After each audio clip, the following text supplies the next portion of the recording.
Trump menekan Eropa karena menempatkan Greenland di pusat perhatian dan memaksa Denmark, Uni Eropa, serta sekutu NATO untuk bereaksi mengikuti irama Amerika Serikat. Pada hari Senin 8 Juni 2026, krisis kembali menguat.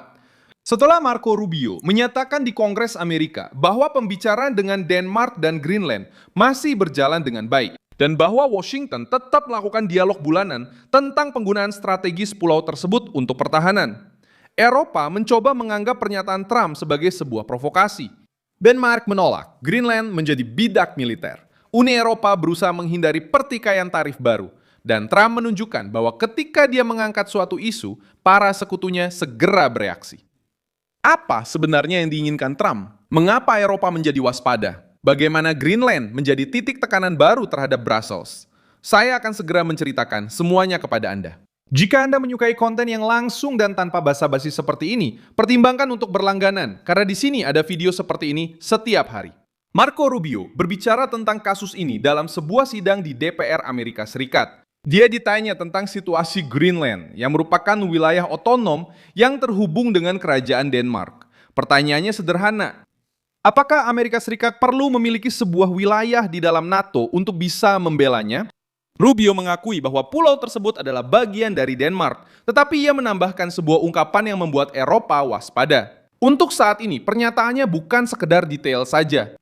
Pernyataan itu menunjukkan bahwa pemerintahan Trump belum meninggalkan isu tersebut.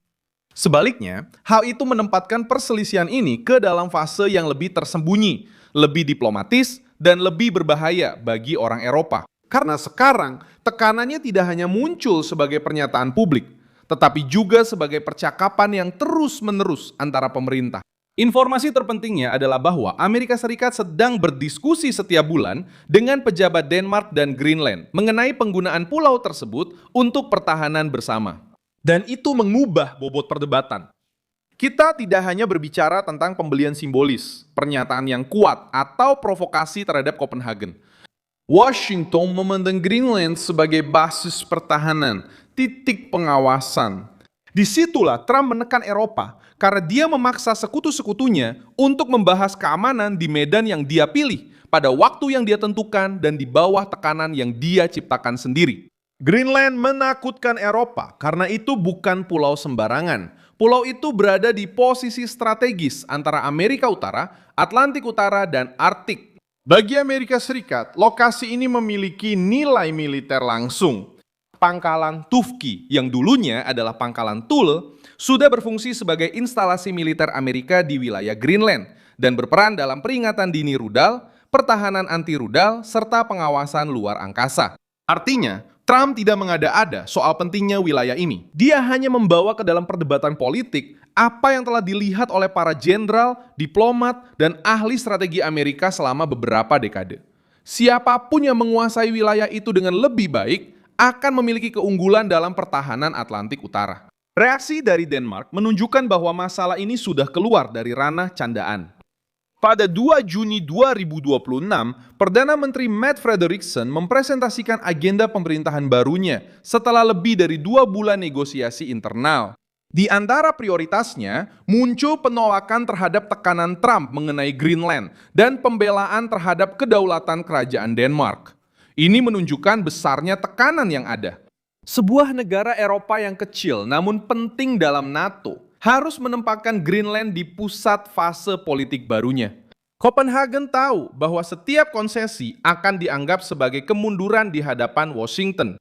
Uni Eropa juga memahami pesan tersebut. Pada hari yang sama, sebuah komisi dari Parlemen Eropa mengambil langkah untuk memenuhi poin-poin dalam perjanjian dagang dengan Amerika Serikat dan menghindari bentrokan tarif baru dengan Trump. Langkah ini melibatkan pengurangan tarif atas barang-barang industri Amerika dan akses yang lebih baik untuk produk pertanian serta hasil perikanan dari Amerika Serikat. Sementara Uni Eropa berusaha mencegah Washington meningkatkan tekanan dengan tarif baru. Dalam praktiknya, Brussels berusaha menurunkan ketegangan perdagangan pada saat Trump terus memberikan tekanan geopolitik terhadap Greenland. Eropa tidak ingin menghadapi dua front secara bersamaan, satu di bidang perdagangan dan satu lagi di Arktik. Trump menggunakan kombinasi ini dengan ketepatan politik. Dia menekan Denmark terkait Greenland, menekan Uni Eropa dalam perdagangan, dan memaksa NATO untuk mengakui bahwa keamanan Arktik semakin bergantung pada Amerika Serikat. Elit lama Eropa mencoba menjual citra bahwa mereka bisa mengabaikan Trump, tetapi kenyataannya segera muncul. Kasus ini membuat Uni Eropa tidak nyaman, karena hal itu memperlihatkan sebuah kontradiksi. Brussel suka berbicara tentang kedaulatan strategis, otonomi Eropa, dan kemerdekaan militer, tetapi tetap bergantung pada perlindungan Amerika di bidang-bidang sensitif. Greenland menunjukkan hal itu secara langsung. Pulau tersebut milik Kerajaan Denmark, tetapi struktur militer yang paling penting di sana adalah milik Amerika Serikat. Pertahanan anti rudal, peringatan luar angkasa, dan pengawasan di Arktik bergantung pada kehadiran Amerika yang tidak dapat digantikan oleh Eropa. Donald Trump menyadari kelemahan ini dan menekan tepat di titik yang paling menyakitkan. Marco Rubio menjelaskan bahwa pembicaraan ini masih berlangsung, dan ketika dia mengatakan bahwa dia berharap ada kabar baik suatu saat nanti, Eropa memahami bahwa pemerintahan Trump sedang bergerak di dalam sistem, tanpa perlu mengumumkan pemutusan hubungan secara langsung. Tekanan juga muncul karena Greenland memiliki nilai ekonomi dan geopolitik yang semakin meningkat. Arktik telah menjadi wilayah yang lebih diperebutkan karena jalur pelayaran, sumber daya alam, mineral strategis, dan kehadiran militer dari kekuatan besar. Rusia dan Tiongkok mengamati wilayah ini dengan penuh minat. Amerika Serikat tidak ingin menunggu Uni Eropa sadar ketika sudah terlambat. Trump memperlakukan Greenland sebagai bagian dari keamanan nasional. Baginya, tidak masuk akal membiarkan wilayah vital menjadi rentan terhadap birokrat Eropa yang banyak bicara tetapi bergantung pada kekuatan Amerika saat krisis terjadi. Sejarah membantu memahami mengapa topik ini selalu muncul kembali. Pada tahun 1946, setelah Perang Dunia Kedua, pemerintah Presiden Harry Truman menawarkan $100 juta dalam bentuk emas untuk membeli Greenland dari Denmark.